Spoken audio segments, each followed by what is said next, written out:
नागपुर महानगर पालिका के परिवहन विभाग का 2025 से 26 संशोधित और 2026 से 27 प्रस्तावित बजट पेश किया गया। सार्वजनिक परिवहन को सुरक्षित, पर्यावरण अनुकूल और किफायती बनाने पर जोर दिया गया।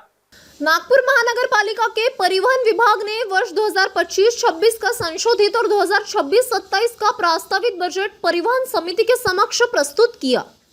इस बजट में शहर की सार्वजनिक परिवहन व्यवस्था को अधिक मजबूत, सुरक्षित, पर्यावरण अनुकूल और किफायती बनाने पर विशेष ध्यान दिया गया है। तेजी से विकसित हो रहे नागपुर शहर में नागरिकों को समय पर और सुरक्षित यात्रा सुविधा उपलब्ध कराना विभाग की प्राथमिक जिम्मेदारी बताई गई।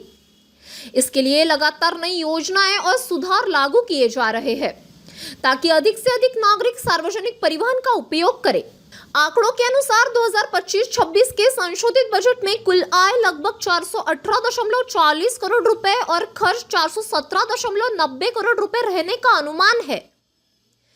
वहीं 2026-27 के प्रस्तावित बजट में कुल आय 524.58 करोड़ रुपए आकी गई है।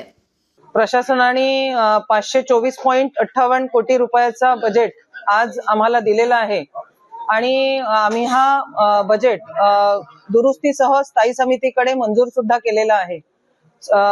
आपण येत्या काळामध्ये नागपूर शहरात नागरिकांची सोय कशी होईल आणि नागरिकांना प्रत्येक गोष्ट कशी प्राप्त होईल आपली बस सेवेच्या माध्यमातून याचा प्रयत्न मात्र आमचा सर्वांचा राहणार आहे। मध्ये ट्रॅफिक खूप वाढतं आहे आणि ट्रॅफिकच्या दृष्टिकोनातून ज्या ट्रॅव्हल्स नागपूर शहरात येतात आणि जातात त्याच्या कारणामुळे सुद्धा आपल्याला नागरिकांना आणि आपल्या बस सेवेला त्रास होतो।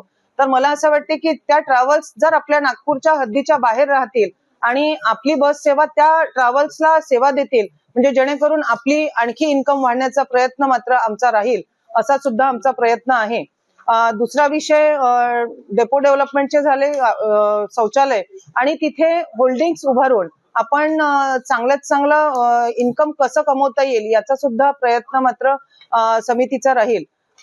अनेक कामं आहे जे राहिलेले कामं आहेत सर्व कामं आम्ही या वर्षात नक्कीच पूर्ण करूया आणि जो बजेट आम्ही स्थायी समितीला दुरुस्तीसह मंजूर केलेला आहे तो आम्हाला स्थायी समिती ते दुरुस्त करून नक्कीच आम्हाला काम करायला सोपं जाईल।